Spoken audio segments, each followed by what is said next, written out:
It's Just Business with Steve Thomas and your host, Chris Larry.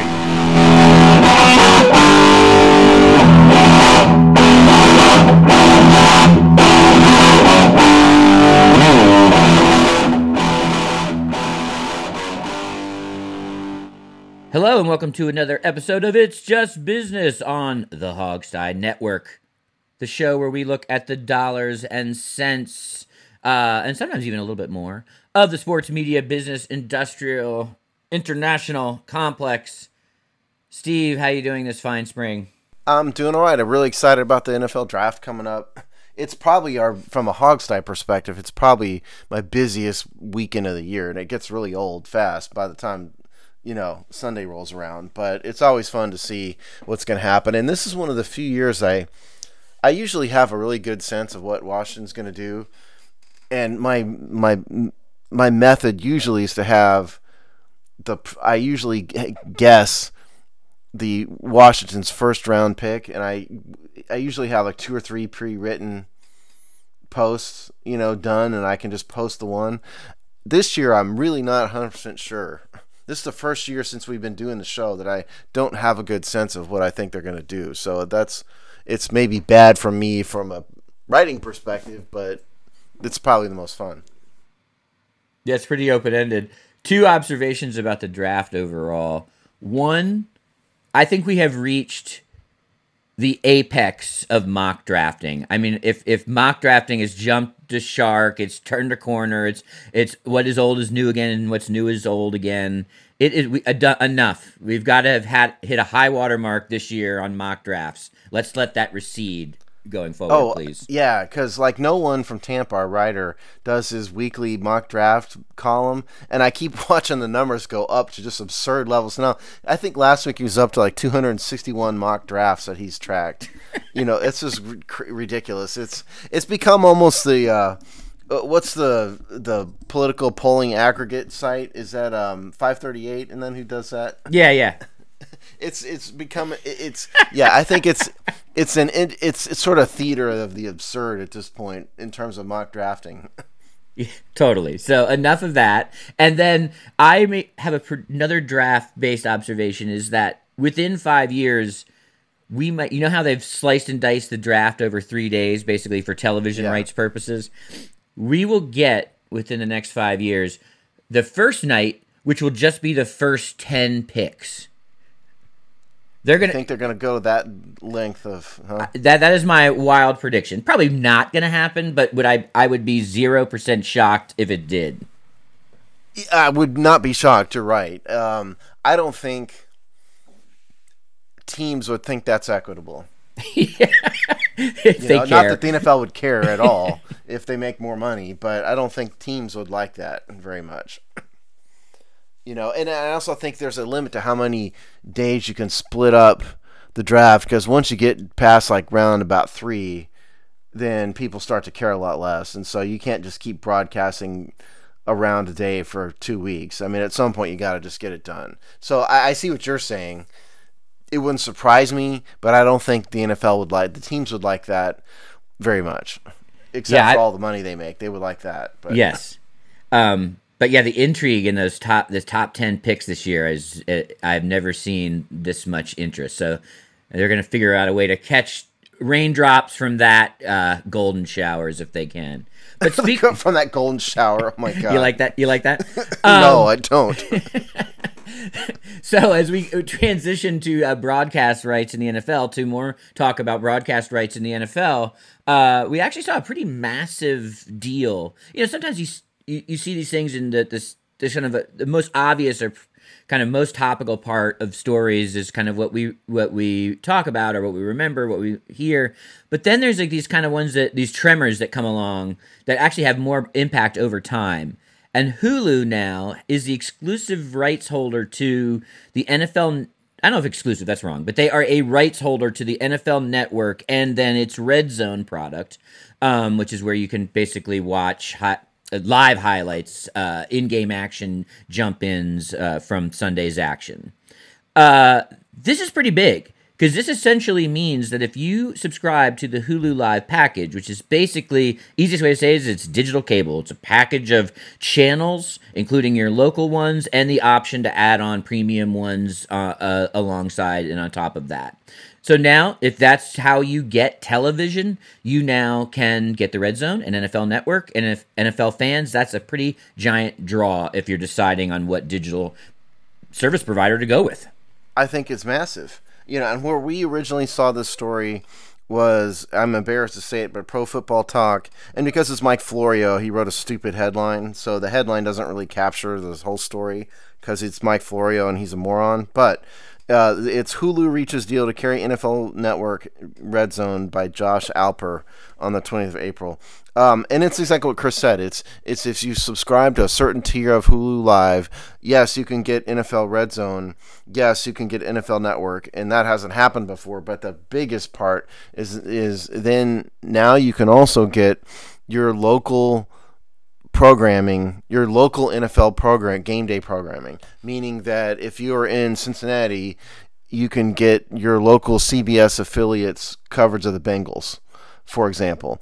And yeah, I think it's almost, Chris, a seismic shift in the cord cutting future is that, because I mean, there's a big reason why a lot of people have cable still is for local NFL programming. And if you can make that go away, I mean, I think it's a huge deal, and I think it's only going to expand once DirecTV finally dies, finally puts itself out of its misery, finally, puts I was about to have a horrible analogy. I don't want to do that.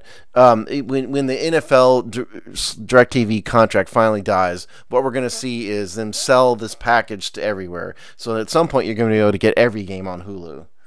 And at that point, I think traditional cable may just be almost dead. It really is a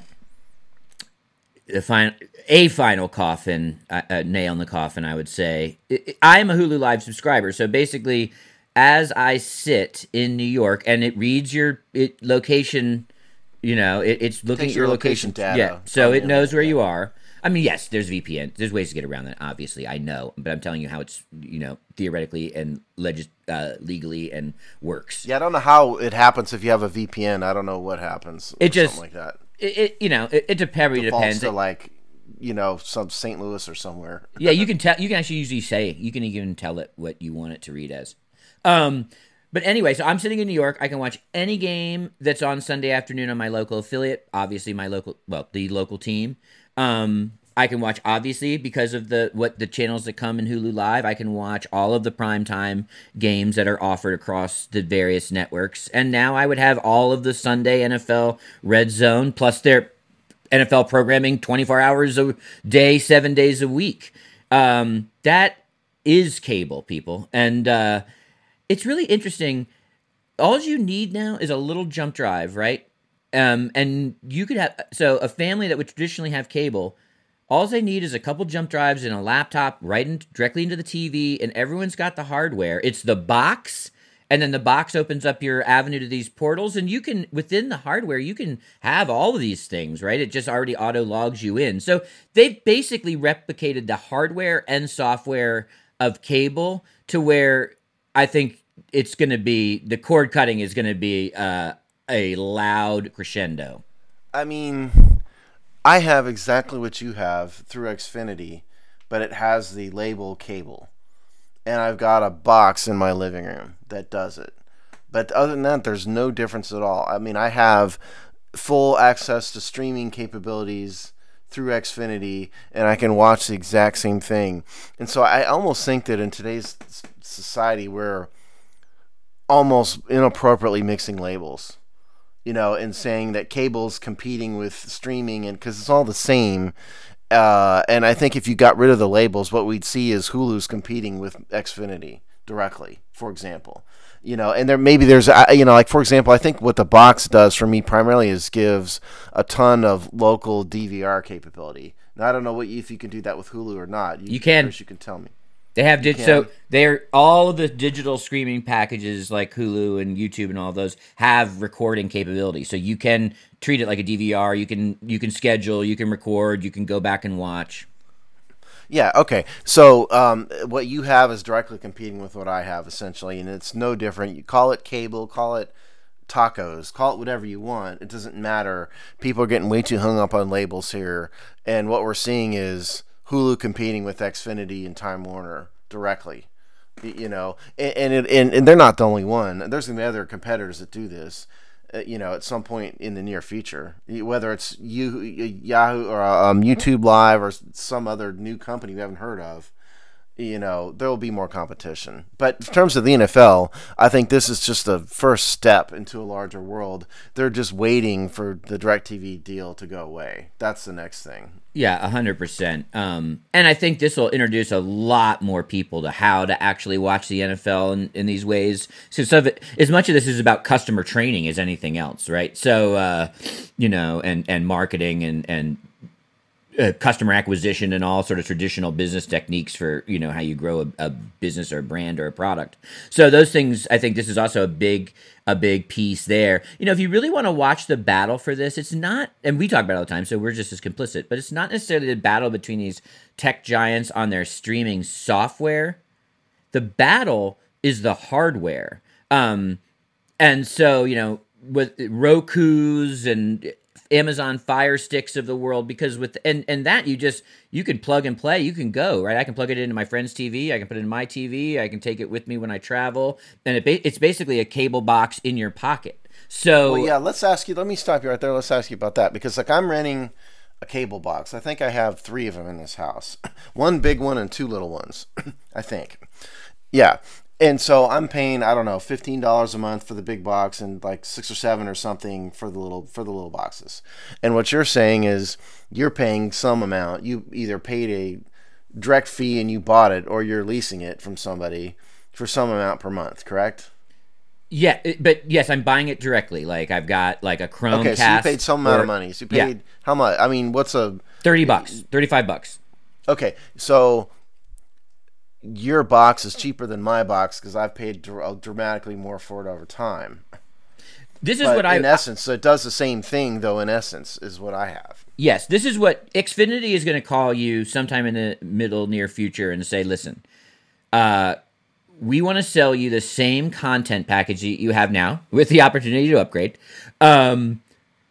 We are going to collect your box, and instead you can lease from us a family pack of 4, 5, essentially what look like jump drives. They're HDMI sticks, and you get those, and then anywhere you can plug this in, your television, your laptop, etc., or access online via your password, your content package will go you're either logging in or you plug that Fire Stick in, and then that'll serve the content to your computer. It'll do everything else, like I said, DVR, have all the same channels, have on-demand services. It'll be the exact same content package you enjoy now, but we'll come take away the boxes, and we'll give you a family pack of HDMI sticks. But that's no different than what I have, though, is the thing.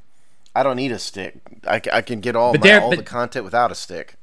Yeah, but they're gonna want to move customers there. So that'll, you know, and they'll sell whether you like it or not. But they're gonna upsell me on the charges for the stick when it's gonna provide no new services than what I can already get, and they're gonna charge me more than what my box cost. Or they're not gonna get it. They're gonna get out of the hardware game entirely and just let Amazon and Roku sell you the hardware, which is better off for the consumer potentially, in that you buy the Roku once for $70. You're not paying any licensing fees. You're not paying per monthly for that hardware. You buy the hardware. It's your hardware.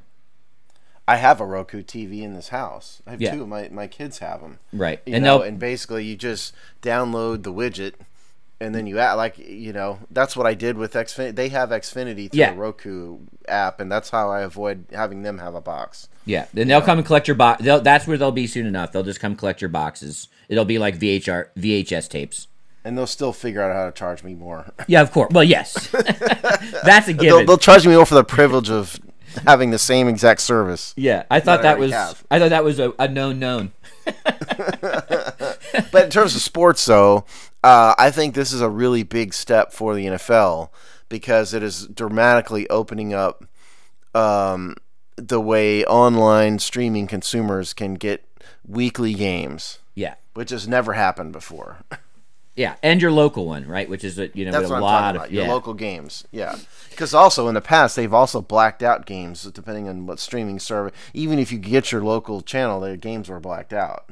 Yeah, and that's not the case now. Yeah, and even when you have the ticket, you can't watch. They black out the local game. It's annoying. Yeah, that's right. And if you're streaming your local channel through something, it was always blacked out. And yeah, so this is, I think it's the NFL being dragged kicking and screaming a little bit into the future. You probably remember from last football season they had those Baker Mayfield commercials about that were like Hulu Live, which I was like, this is interesting. Last year, it was it was obviously a big campaign, but it wasn't overt. But they were setting the trap even last year because I think that's when Hulu Live rolled out. But yeah, you can see them going to go big. Just as an aside, who decided that Baker Mayfield is a big enough name to have multiple major national commercial series? I don't quite understand that. Yeah, it was a little odd. It was a little odd, especially before this past season where he actually had a pretty good season. So that's what I'm talking about. He was terrible. I don't know. It's a bit odd. Trevor Lawrence is going to have a huge marketing potential once he gets in the NFL, especially if he does anything but totally tank. With his look and all of that, he's unique. Everybody's drooling over him. I think that dude is going to make a fortune in marketing. I'll tell you what the thing that gave Baker Mayfield the leg up on licensing and having his name and face out there is Hard Knocks.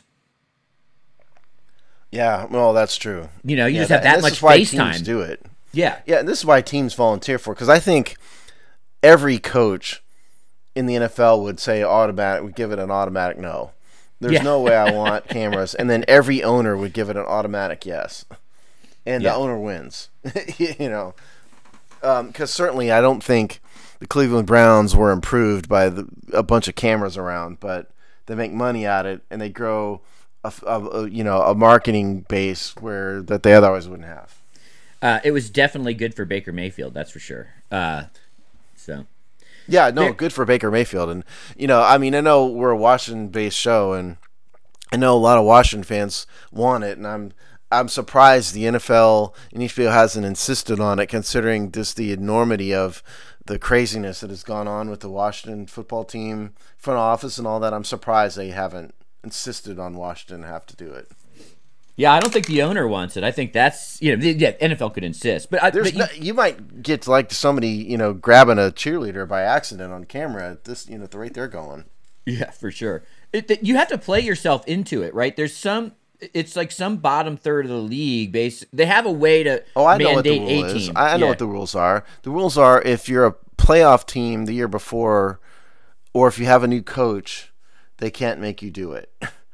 And then if you have done it, they can't make you do it again within a certain number of years. And so that automatically eliminates so that whittles it down to 3 or 4 teams a year. So, for example, last year, Washington couldn't do it because Ron Rivera was new. And then this year, they can't do it again because they were a playoff team the year before. Whereas those Jay Gruden years when they were never a playoff team and Jay wasn't new, then Washington was eligible, which is why we saw always Washington was in the talk. But again, the team was never all that interesting from a football perspective. So that's why they were never selected, because it comes down to the 3 or 4 teams who qualify. If you don't fit in any of the categories, the NFL can make you do it. We thought the Camp J thing was bad before. Could you imagine if they'd been on Hard Knocks? Camp J would be on T-shirts. yeah, no doubt. All right, so we're going to move to the other sport that most of the world calls football. We call soccer. And man, was there a British procedural drama from the BBC unfolding in European soccer this past week? I'm not sure we're going to be able to do this story full justice on a number of levels, but we can't not talk about this because this was some wild international intrigue going on as basically a super league of 12 European teams and some of the biggest, most expensive, most successful European leagues teams. We're going to form a league, kind of ice everything else out, and go it on their own. And it lasted all of 48 hours. Steve, what was your initial just take on this? My initial take on it was, gosh, this is really smart. First of all, yeah, Chris and I aren't soccer fans. Most Americans don't like soccer, but the story. But this isn't about the sport. It's about the story of what happened. My initial thought was, this is the smartest thing ever, because it's sort of the equivalent in the U.S. would be to take some major college football programs like Alabama, Clemson, Ohio State, I don't know, USC, and a couple others, and going, screw the conferences. We're going to form our super conference and only play each other, and you guys are totally left out in the cold, and we're going to make a ton of money. That's what was happening. And I thought, man, this is smart. But then you start to see some of the conditions that were involved, which was none of the players can play on national teams. You can't play any other team but a team that's in the Super League. Soccer teams play, if you don't know, because you're not a fan out there, soccer teams play all sorts of other teams, all year long, and they play exhibition games, and they'll play the national team, and they'll play some little, backwoods team. They'll send like their B team out to play like the St. Louis whatever in American soccer, and all of that was going to be cut out and excluded, and just say you guys can only play in the Super League. And so it was way too much. It was sort of like Brexit backwards is sort of what happened here a little bit. They wanted to form the European Union. Only the rules were way too restrictive, and then the fans revolted, local governments revolted, but most importantly, the governing body of the European soccer revolted, which was the UEFA. Don't ask me what that acronym stands for. It's something like United European Football Association, maybe, something like that. But my first reaction was, if they had done it wisely, they could have gotten away with it and made a lot of money, but they were too dumb and too greedy to do it right. That was my initial reaction. Yeah, it definitely seemed pretty slapdash. Something that comes together that fast, keeps a secret for that long, which means not that long at all. And then have it collapse. I mean, 48 hours this thing survived in the world. First of all, and this is definitely one of the parts that we're not going to get even remotely right, but as Steve was saying, how soccer works in Europe is really strange, and really not akin to anything that we have. It would be like, take Major League Baseball if AAA clubs and Major League Baseball teams could swapped out each other, so that like your Toledo Mud Hens could suddenly be good enough to be in the majors, and the Mets, the Orioles would get sent down to the AAA. Yeah, so and that's even a pretty ham-fisted analogy right there, but that gives you a little bit of a context of one of these things. And then they do actually have something called the Champions League, which is basically like a greatest hits of these regional and country-based. So there is a way actually in which these pro teams play each other, so who's the big dog, all of that. So it's very complex. And then you add the international parts of it as well. So FIFA's here, has their own governing role. And yeah, Steve's right. Basically, everybody that wasn't the financial and managerial of those 12 teams was against this. So there's a player revolt. So and you have to say the UAEW, whatever, I have to give it up for, I'm not always the power of institutions and systems, but they rallied the troops fast, got their coalition in charge, brought up the drawbridge and unleashed the hot molten lava down on the attackers and banished them quickly. Amazingly fast, unbelievably fast, 48 hours. Because I think the fundamental mistake was, what the Super League was going to do is, as I said, is say, if you're in the Super League, you can only play for the Super League, which is the fundamental problem. And so now I could name like probably 2 soccer players in the world, like Ronaldo, and maybe that's the only one I can name. But like under this theory, I don't know what team. Do you know what team Ronaldo plays for? No. I don't know off the top of my head. Okay, say this is probably wrong, but say he plays for the Manchester United. Is that what they are? Yeah. Well, so there's two they're in the Manchester Super teams. League. Yeah, and so their star player, whether it's Ronaldo or someone else, can't go play for the Spanish national team at all. You're stuck with the Super League, and then like the Manchester United can't send their B team to go out and play, the St. Louis, pro soccer team, because that happens a lot in exhibition teams. Like the Manchester United and the Spanish teams, they'll come to the U.S. and play, but they never send their big time teams. It's always their B teams, and none of that could have happened. And so it was going to crush sort of the global soccer market to a certain extent, and that's why people revolted immediately about it. You could have done this in the right way and it would have worked beautifully, but I think, Chris, you made a good point, which is they're already doing that Champions League thing, and so this is just sort of an outgrowth and expansion of the Champions League, really, if you will. And so I don't think that I really think probably the Champions League is as far as you could go with this and not make everybody mad.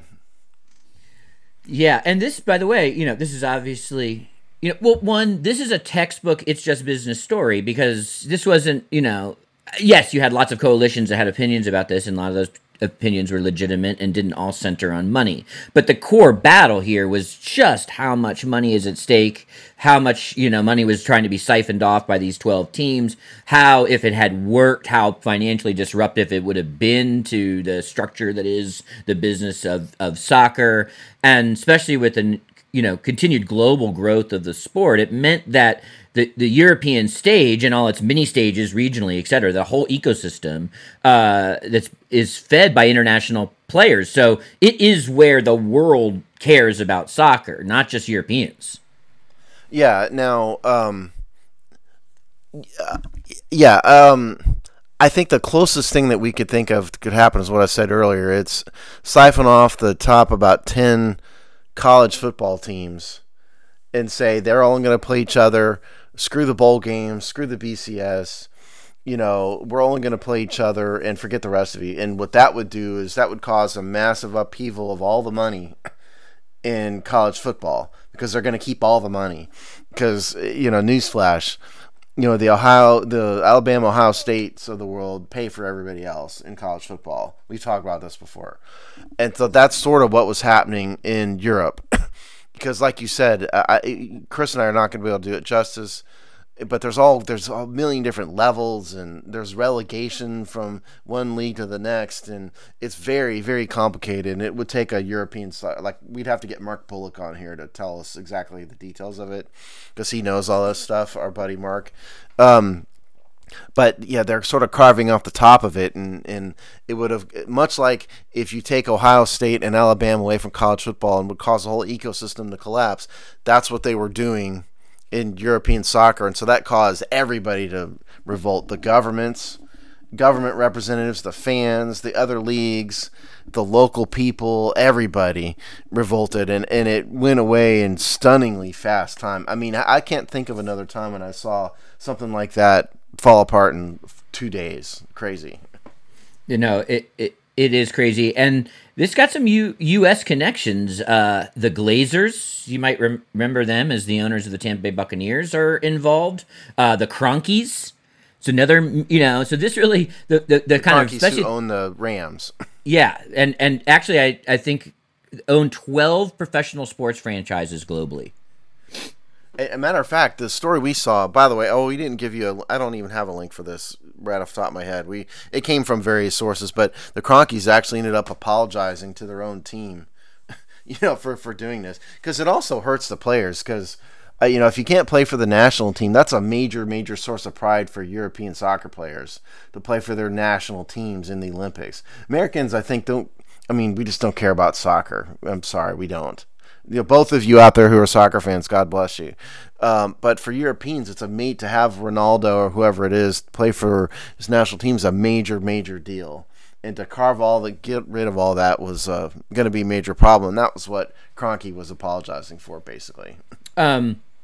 It's also pretty interesting that, everything we talked about here, all this complexity, these various leagues, all this blah blah blah. What's at the heart of the money again is TV contracts. And with all that complexity about where, what, who to broadcast to, and now you're also now broadcasting these leagues, into African countries, South American countries, because of where the players are coming from. And then there means there's interest. Those are additional TV contracts. So this is a network of TV deals, which was part of that ecosystem that would collapse. But it's not that dissimilar to what we talk about with the NFL in terms of what is the financial driver.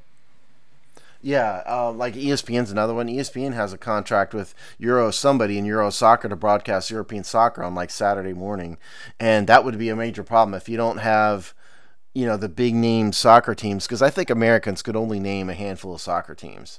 Most Americans couldn't name any more than you and I could, unless you're really diehards. And so you take that away, and now ESPN has got a contract with somebody that doesn't include the teams the only teams Americans would ever know or care about. That just tanks the value of the property, and the same would go for, like you said, if there's contracts in Africa or wherever else, same problem. So yeah, it was going to cause a major problem. It was, excuse me, it was done in a very, I think you used the word ham-fisted way, Chris. I mean, I think I agree with that. If you could have rethought this in something other than just pure greed terms, you could make it work. But the way it was set up was just designed to say, "Hey, we're going to keep all the money." That's really what this is the classic, the ultimate. It's just business story, because it's all about, we want to keep every single penny, and everybody else said, "No, you're not. We're not we're not going to let you do this." That's really what it was. That's really what it's about.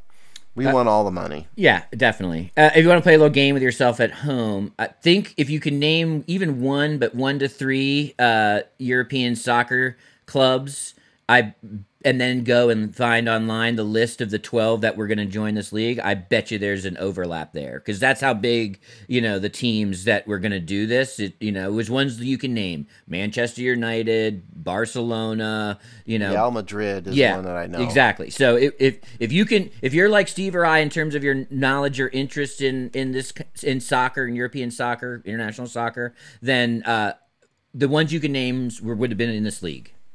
Okay, I have the list. We're not going to know all these teams, but okay. So wait, Arsenal, Steve, hold on. Yeah. So pause your player right now. Scribble down who you think might be in there. Hit play again, and Steve will see if you're right. He'll give you the answers here. There you go. Ready? 1, 2, 3. Here we go. Arsenal, Chelsea, Liverpool, Manchester City, Manchester United, the Tottenham Hotspur, never heard of them, Inter Milan, Juventus, Milan, Atletico Madrid, Barcelona, and Real Madrid. Those are the 12 teams that were going to be in this Super League. I've heard of a handful of them, but not the rest. I bet you out there, you guys couldn't name more than Manchester, Barcelona, Real Madrid, and maybe Chelsea and Liverpool. I bet you nobody else got any of the rest of these teams.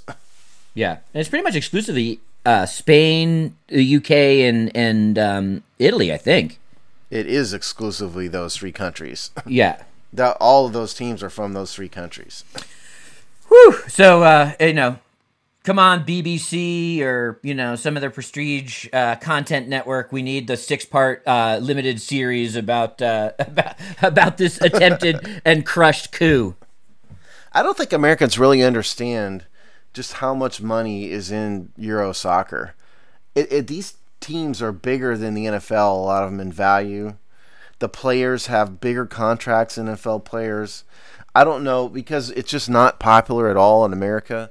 I don't know if Americans really understand the idea that Euro soccer is a bigger industry than the NFL. It is. You're definitely right, and on both accounts, and I don't think people fully get it. And here's the key difference. It's as popular and as big business as the NFL, or probably bigger, but like in terms of our scale of understanding who's the biggest fish in our sea. But like the NBA, there are fewer players. You see their face and their bodies. There's not a army level of equipment on top of them. So the kind of name celebrity that at least till recently maybe was attributed to the NBA in terms of visibility applied to a sport and a business at the scale of the NFL, and so yeah, the players are huge celebrities. But there's also one big difference, which is that there's a whole network of minor league European soccer teams that actually have fans that people watch and people attend games, whereas there is no minor league NFL product. And like the Arena League has died a death like 10 times now, and we laugh at every new attempt on this show to form some minor league football because we know it's going to fail. But in Europe, it has worked, and there's a whole network of these little leagues that all kind of feed into the Super League teams, and it's very popular. And so it's the NFL on steroids, is what it is. Yeah.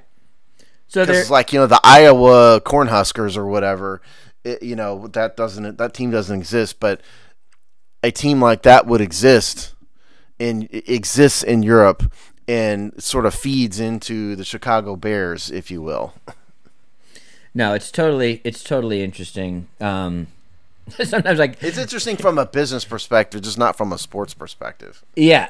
At least for us, but I agree. But it is bizarre, and it definitely is foreign to us. This does not work like our leagues or our sports in general. Have any thoughts as to why soccer isn't popular in the United States?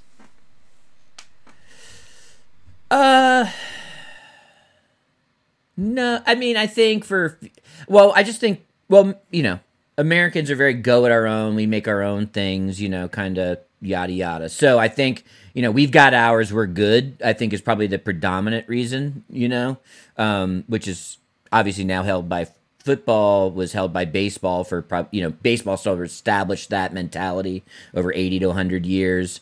And I think it was just kind of a we're good situation. We got what we need. Yeah, I mean, because it's very popular in youth sports. Soccer's very popular in youth sport, and then it just kind of dies. If soccer fans if more soccer fans made it through puberty, it would be a much bigger sport. Yeah, that's right. But yeah, I do think a big part of it is, personally, I just find soccer boring just to watch it. I just don't think it's all that interesting. But I think for Americans, like you said, it's a little bit of, that's not our thing. Football is our thing. We play football in America, not soccer, so screw soccer.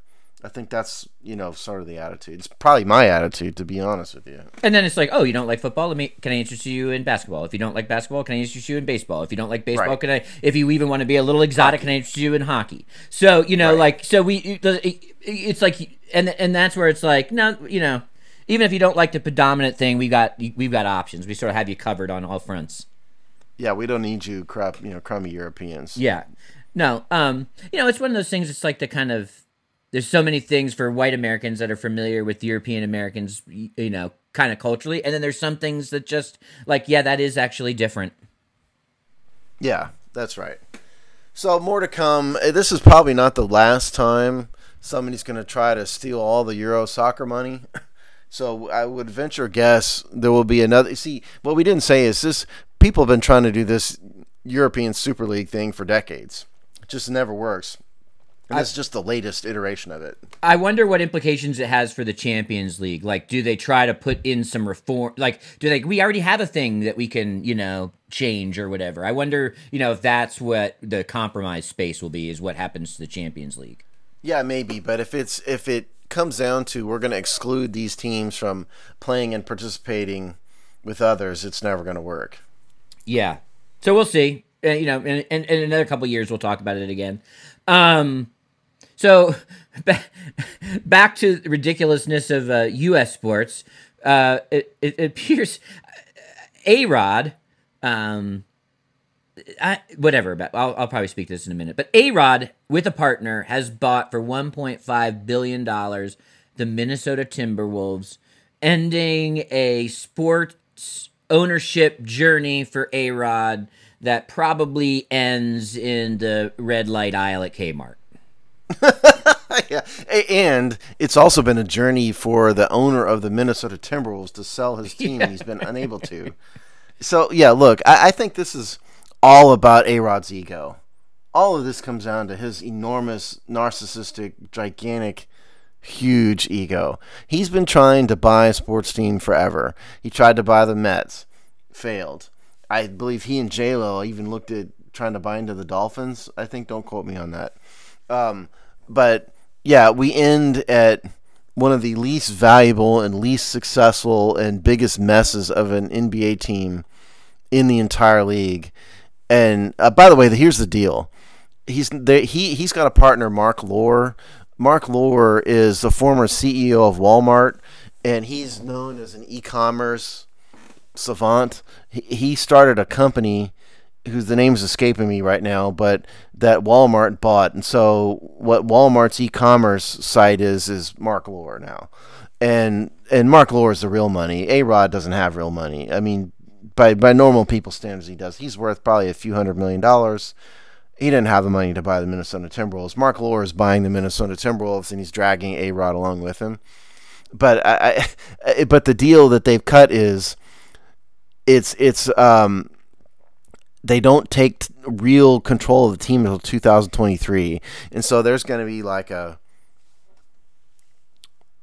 ownership class, for lack of a better term, that goes on for 2 years, which is ironic because you're taking one of the worst owners in the NBA who's never been able to get his team to do anything right, and you're going to have him train A-Rod and Mark Lohr. So it's sort of the blind leading the blind a little bit.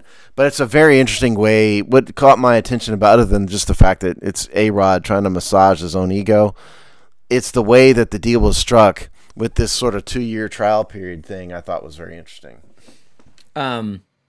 It's an expensive way to get over your breakup with J-Lo. Yeah, it is. But it's just, again, it's just him massaging his own ego is all it is. Yeah, I think yes, I wouldn't disagree. Has A-Rod ever been in the state of Minnesota except to play the Twins? Probably not. No, for sure. Yeah, so I find that A-Rod is such a, I don't know. He's a big phony. How does this guy still have cultural cachet? Like, you read these articles about him buying the concept that he was a major cheater, suspended for multiple years from Major League Baseball, run out of, basically the New York Yankees. I mean, he's Barry Bonds with a better smile. I don't understand. Like, I think it's mind-boggling to me. And listen, I even come from a place where I don't even care that much about the cheating. So I'm not even a purist. But I just find it amazing that his reputation has not only, like, stayed in shape, but, he's hosting television shows. He's a face of broadcast. Yeah, it's amazing to me. And so this, sort of like on the A-Rod journey, is just sort of the cherry on top. I'm sort of it's crazy to me that we even care about A-Rod, that he's a legitimate thing. Part of it is he's very charismatic. He's a very good looking dude. I think he's a dumb guy. I don't think he's smart at all. I think he's probably got very smart business people around him that have managed his money for him, because I don't think, from like an academic standpoint, he's not that bright. I think he's sort of a dumb guy pretending to be a smart guy a little bit. But part of it is he's got a ton of charisma. You really think, like, he's on Shark Tank every once in a while, but I don't think it's because anybody believes he's like the smartest guy around about venture capital. He's just a charismatic dude. It's all it is. And like I said, Mark Lohr is dragging A-Rod along for the ride on this. There's no way A-Rod has the kind of money it takes to drop $1.5 million on the Minnesota Timberwolves. So this is Mark Lohr. It's kind of like Magic Johnson pretending to own the Dodgers. Stan Katzman bought the Dodgers and brought Magic Johnson along for the ride. I think that's probably what's going on here. But no, it is kind of funny that A-Rod's, of all these baseball players, A-Rod's the guy that's kind of made it the biggest. When he literally ran off the New York Yankees for a massive cheating scandal. He got suspended longer than almost anybody not named Pete Rose. You know, Yeah. he wasn't even well liked by the fan base, you know, of the Yankees because they all loved Derek Jeter, and there was this weird, Yeah, we hated him. competitive thing. Yeah, though it is, I agree, it's kind of odd. But like I said, I just think Arod's he just can't possibly be a business genius. He just can't be. So I think he's probably just found people around him who have done all this for him. I think he's sort of the Kylie Jenner of athletic billionaires. You know, like you're not going to ever convince me Kylie Jenner runs a $1 billion makeup company. You just won't. You know, especially when you're posing in bikinis every day. People who run multi-billion-dollar businesses drive themselves into the grave running businesses like that. So you're not going to get, he's Kylie Jenner in a suit. That's what he is. That's a good line. That might be our show title. Yeah, A-Rod is Kylie Jenner in a suit. You have to remind me of that. Yeah, so this is just silly. Here's one thing we can unequivocally say. This has now become the single most interesting thing about the Minnesota Timberwolves in the franchise's history.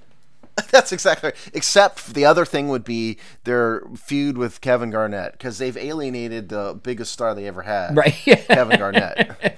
Don't forget that. And so that's the other. So it's one of those two things. It's the fact that you ran out your only star you've ever had, your real star, and now you've got a legitimate celebrity owning or pretending to own your team. So yeah, it's definitely those two things are the most interesting thing about the Minnesota Timberwolves ever.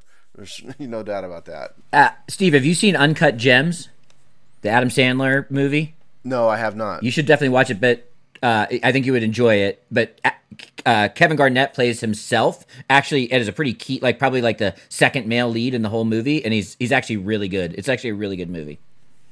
Wow. Okay.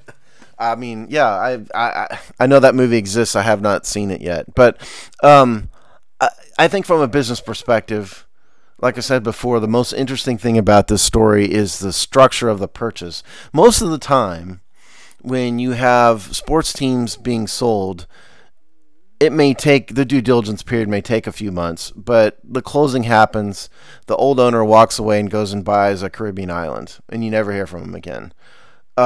Here, it's again, I think it's Mark Jacobs. Is that the guy's name? I was about to say Taylor Jacobs. I know it's not that. The current owner of the Timberwolves is mentoring these two guys for 2 years, which again I find just immensely ironic considering he's probably the last guy I'd want to mentor me about owning a basketball team. You know, that's what's funny is he's been a horrible owner, terrible, and he's going to tell these two dudes what to do. You need to go find like Robert Kraft. That's who you need to mentor. You know, that's who you need to be a mentor on how to own a sports team, not the guy who runs the worst team in basketball. Well, you know, so all eyes turn to the Timberwolves, I guess. We gotta all eyes turn to the Timberwolves for 30 seconds. But that's it. We got to turn a side eye to our what now is a kind of bi-weekly update on Daniel Snyder. He's another terrible owner. Snyder shenanigans segment, we'll call it maybe. He's just out there filing legal paperwork, right, Steve? You know, I truly thought that once the sale of the minority shares of the Washington football team closed, that this Indian lawsuit might calm down, maybe not go away, but calm down. It's actually gotten bigger. So, like 2 weeks ago, we briefed you, I believe. Maybe it was on the Hog side. I can't remember. On the air, I've talked about Dan Snyder now believes Bruce Allen is behind the Jeffrey Epstein rumors, and so he's asked for discovery about Bruce Allen.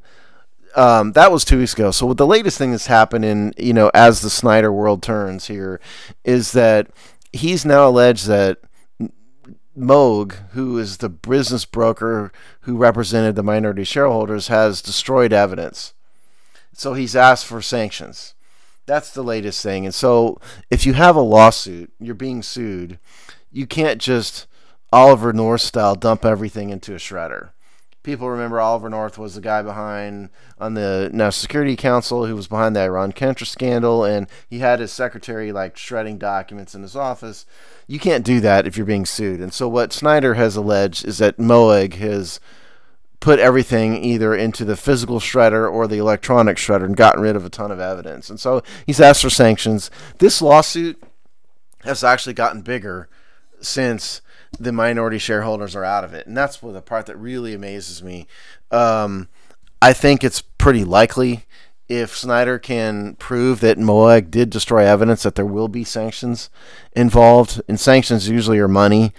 There's not really anything you can do to recreate the evidence. And so you're either going to get a fine or you're just going to get a verdict against you, one or the other, probably a fine. So that's sort of what's going on. It's a never-ending as the world turns drama with Dan Snyder in this lawsuit. #content. By the way, if any of you fell down a rabbit hole, I'll save you one. It's Fawn Hall was Oliver North's assistant. I have a Fawn Hall story. I'll tell you off the air. I don't want to say it on the air. Remind me.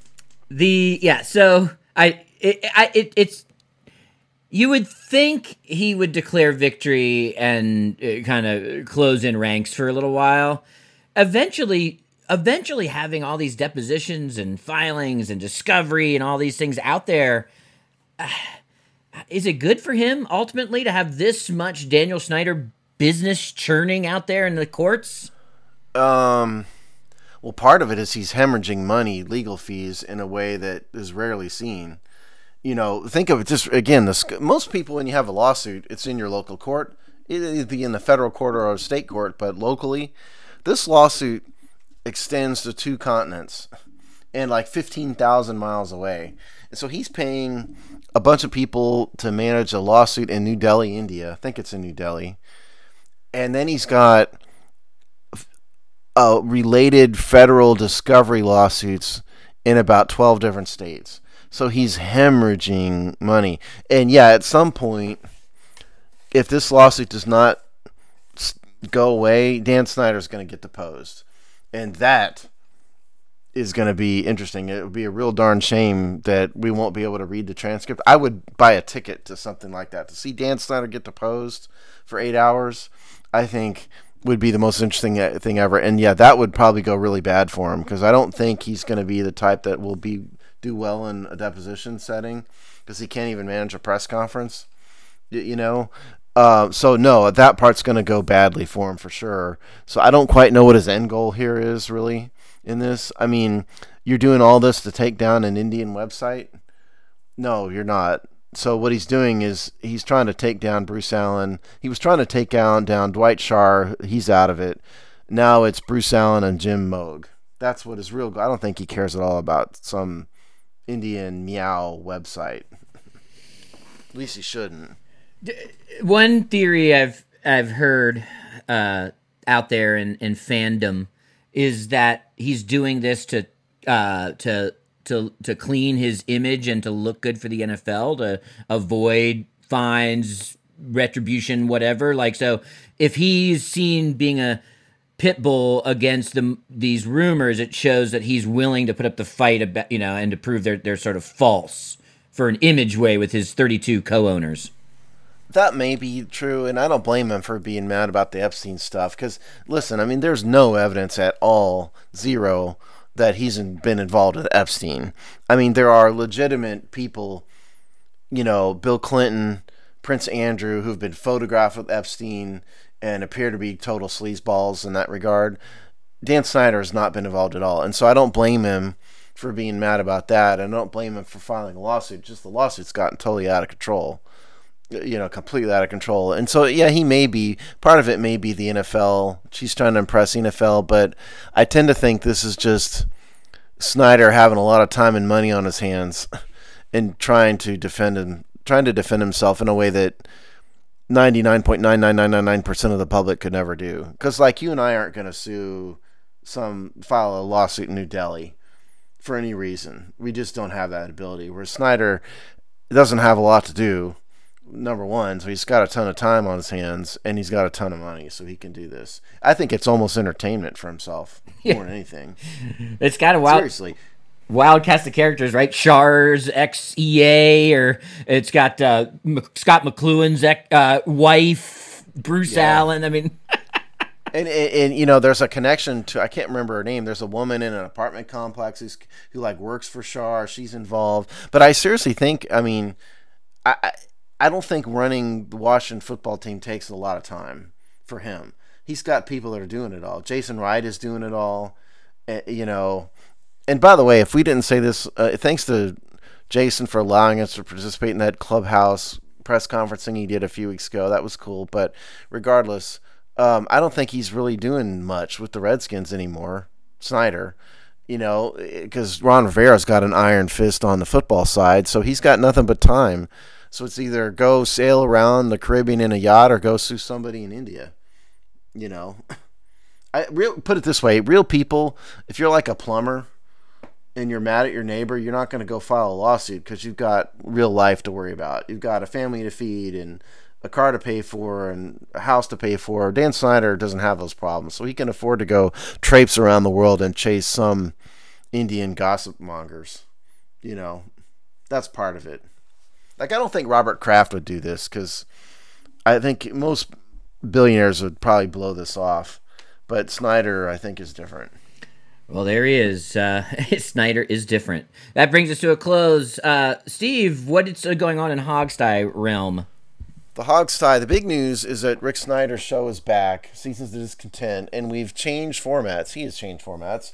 What he's doing now is he's got 2 15-minute shows a week that are principally on YouTube. So if you want to see what Rick and Matt look like, you can watch on YouTube. And then we will also broadcast the audio version on SoundCloud and on iTunes like we always have. So that's that.